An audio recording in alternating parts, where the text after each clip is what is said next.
Hello, Lucia and Noel. This is your Grammy here, and I got this little storybook about a little rabbit in the snow.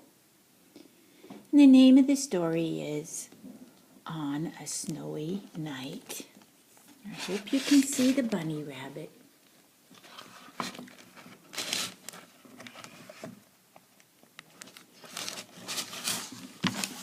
There he is. Her name is Rosa, actually. Rosa Rabbit wanted to bite somebody. And when Rosa was given to Brandon on his 5th birthday, he had shouted, "She's better than perfect, Mom!"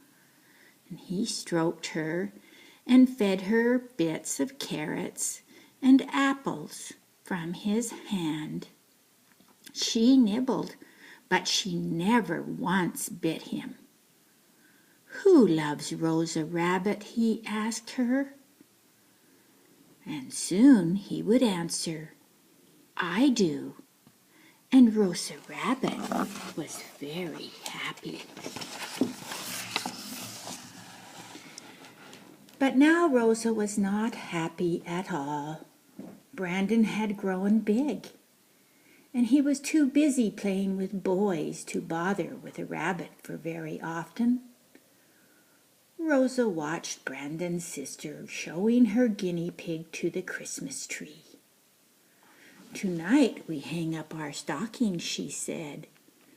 "I'm so excited I can hardly wait."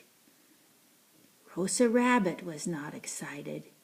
She was hungry and lonely. See Rosa Rabbit in her little kennel there? She's hungry and lonely now because Brandon has forgotten all about her. Suddenly Brandon burst in.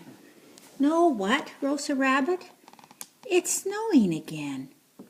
It's almost a blizzard." "Rosa probably doesn't remember what snow is," his sister said. Brandon lifted Rosa out of her cage. He held her tight and ran back out into the winter dusk. He put her down gently in a stretch of fresh snow. "How do you like the snow, Rosa?" he asked. And just then his mother called, "Brandon, telephone!" "I'm coming," he yelled as he raced for the house. Rosa waited and waited for him to come back. A gust of wind sent a burst of snowflakes right into her eyes. When Brandon still did not come, she tried to follow his footprints, but it was dark, and she could not see them any longer.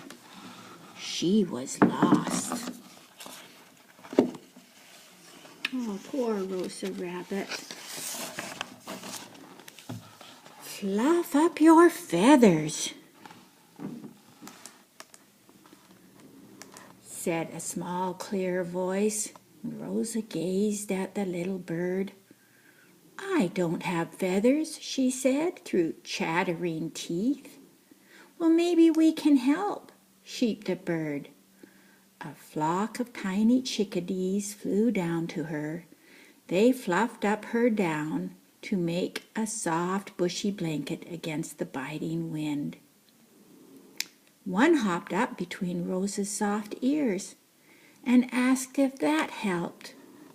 Rosa nodded, but she was still shivering. "Look who's here," peeped another of the birds. And Rosa lifted her head and peered through the swarming snowflakes. A creature with a tall tail appeared and dropped something right in front of her. The chickadees twittered. The squirrel pushed Rosa Rabbit and gave her a push from behind, and Rosa jumped forward, and her ice-cold front paws landed on something. She moved around until she could get all 4 paws on it. The chickadees tumbled off her back and whirled up in a cloud of wings. Rosa knew that mitt. It was Brandon's. She almost smiled as she settled onto the wonderful warmth of wool. "Thanks," she mumbled to the squirrel. But all around her, the snow deepened.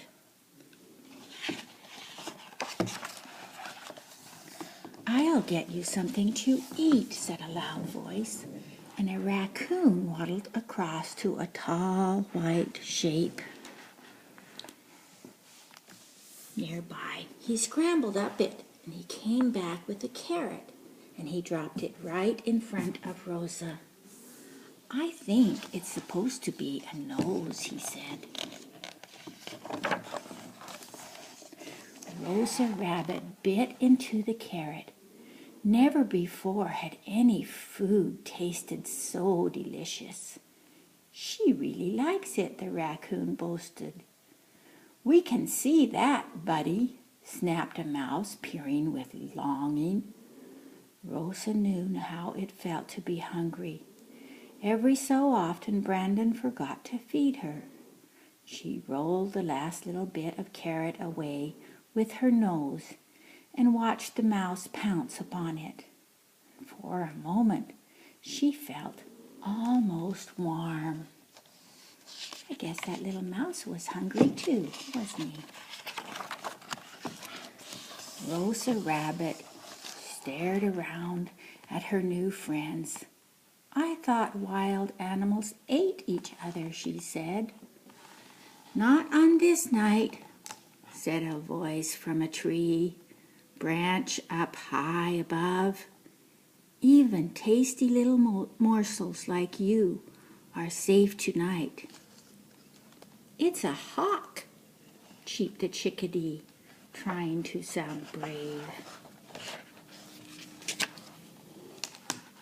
Rosa gazed up into the shadowy branches and remembered the Christmas tree in the warm house. Far away, someone was calling.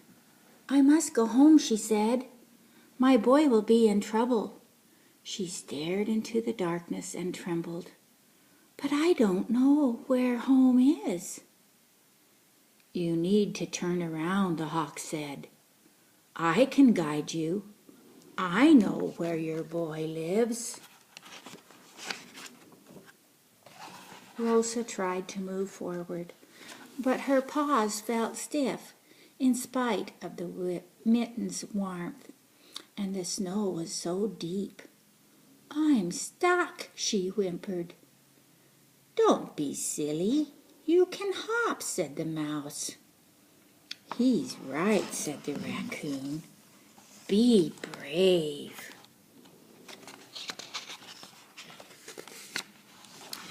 When Rosa remembered Brandon, sitting by himself, shouting, "She's better than perfect."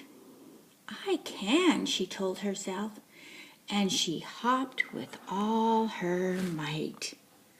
As she sprang out of the snow, the hawk swooped down and flew ahead, and the others followed after him, and soon they were in front of the house. Brandon was just coming out the door. Rosa gazed up at him. Then she looked back at all the creatures who had helped her when she was lost and afraid. "Thank you, everyone," she said. As they scampered and flew away, she hopped up the porch steps and thumped with her hind foot. Brandon looked down and saw her, and for a moment he stared at her, not believing his eyes. And then he leaped forward and lifted her into his arms.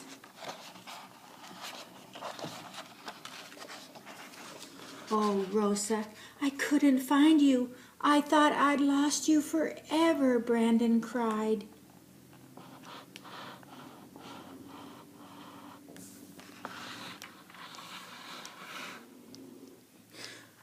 She could have bitten him then, but she did not think of it.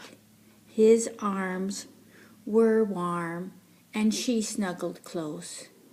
He did not need to tell her who loved Rosa Rabbit. She knew who loved Rosa Rabbit. That's the end of that story. That's a good story about Rosa Rabbit, isn't it? Yeah. I hope you were able to see the pictures. Bye now.